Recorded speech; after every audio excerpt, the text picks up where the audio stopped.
'tis the season. NHL 22 ratings predictions. We're actually a little bit late this year. It's already mid-June when we recorded this. By the time we edit this, knowing how bad we've been procrastinating, it's going to be like, I don't know, January. So hopefully we get this going. Love doing the ratings predictions every single year. As you guys know, we try to do our best sometimes to, look in EA's eyes as far as overalls are concerned. Not necessarily the best way we can put it, being quite frank, doesn't necessarily mean it was the top 10 players last year.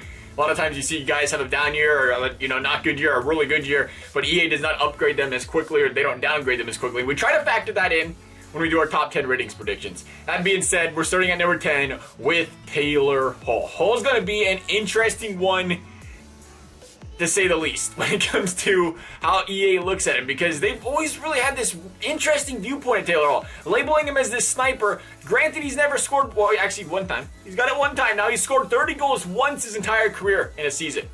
Hall, though, an excellent player. Let's not, degrade him by any stretch of the imagination. I just think he's more of a guy that is an excellent playmaker. He creates plays. He helps other players become better players, score goals, helps his team win games. I look at him more in the playmaker aspect there, which is a big deal because from a ratings perspective, those shooting stats really help his overall. Nonetheless, Hall for the second straight year found himself well below a point per game after one and a half seasons where he was really, really good there with the New Jersey Devils, the Hart season in there as well. But these prior 2 years, after being traded, I see the argument for guys like Patches being in this top 10 instead of Taylor Hall.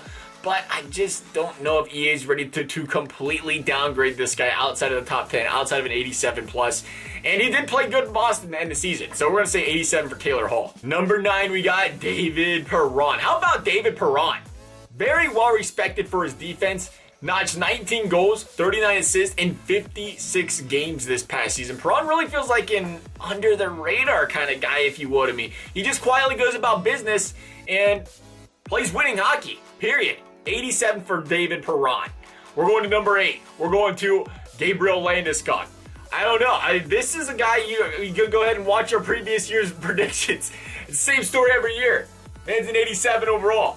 That's where EA's got him. He's been an 87 overall since the Sega Genesis. I'm telling you, that's all they do. That's what he is. He's a solid power forward, puts up the points, has some offensive ability, has some defensive ability, and EA says, have yourself an 87 Landeskog. I don't expect that to change. Coming in at number 7, we have Johnny Gaudreau. I think this is a downgrade year for Gaudreau. Do we say that? Downgrade year? I don't know. Maybe. He came in at an 88 last season. The question is how much? You give him the break last year after one meh kind of season, but now for the second straight year, that top line of Calgary really didn't put things together. And I gotta say that very cautiously because they still played great. That was a really good line. But we seen this line just play outstanding for was it 2 seasons there where they were just tearing up this league. It was in the conversation for best line in the league, which is, obviously a pretty big deal. Now, they're still a solid line, but it's not the same standards. And when you consider Johnny Gaudreau, 19 goals, 30 assists, 49 points, 56 games played this season, and then you consider the fact that's not, the goals are there, but they're not there. And you consider he's a smaller player, that stuff affects the stats. You're not going to see as big of, boost in those defensive categories for Johnny Gaudreau. That's the reason we've always seen him with the lower rating in general. Even when he had really good years, it's like, why is he only an 88? Why is he only an 87? Because of the size factor that affects his overall. So we're going to say Johnny Gaudreau, 87 overall for NHL 22. I feel like we said NHL 21 to start this video. Did we? Well, leave it there. Why not?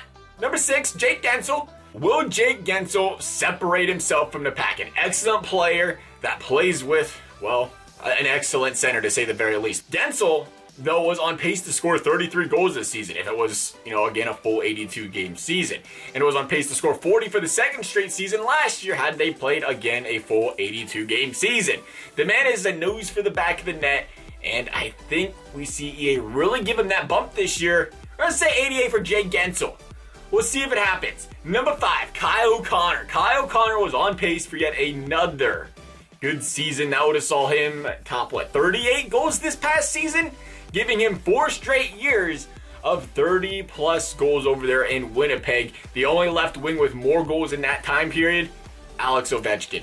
EA pays the goal scorers, and they pay him handsomely. We're saying 88 for Kyle Connor next year. Even, he's got the 89 upside, I think, too, because, again, of the goal-scoring prowess. We'll see. Number 4, Jonathan Huberdeau. Huberdeau in NHL 21 has a 90 91 overall. And after coming off another textbook Huberdeau-like season, 20 goals, 41 assists, he looks to be on track to maintain that overall once more here. We're saying 91 for Huberdeau. How about number 3?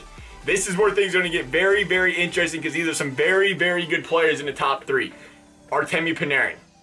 It's hard to believe this was just Panarin's 6th season in the NHL. And he did, of course, come over from the KHL late, but nonetheless, he continues to prove that he is one of the best playmaking wingers in the league. He's coming off a 58-point season where he is 1 assist shy of averaging an apple per game once more. We're saying 91 overall for Artemi Panarin. Coming in at number 2 is Brad Marchand. We're spicing things up here a little bit.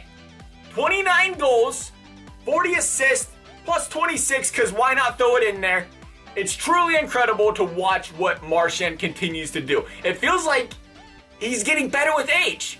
He's not good because he's on one of the best lines in hockey. He's good because he plays a major role in being on one of the best lines in hockey. Marchand's 69 points led all left wings this past season. His 426 points over the past 5 years leads all left wings in the NHL. He's a two-way goal-scoring presence. He's going to stay top 3 here. The question is, what's the rating? We're going to get a little spicy here. We're going to hit Brad Marchand with the 92.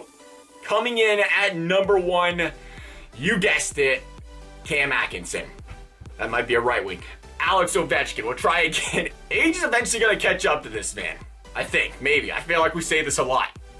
Because he just keeps playing well. Ovi at 35, though, continues to be one of the most prolific goal scorers the NHL has ever seen. Ovi's 24 goals this past season had him on pace to once again net over 40 if the NHL, as we've said multiple times now, played a full 82-game season. And until he shows signs of slowing down as that goal-scoring threat in this league, EA's not going to downgrade him, I don't think, here. He's going to remain at the top of the mountain until proven otherwise. Again, we're going to say Alex Ovechkin, number 1. This could be controversial.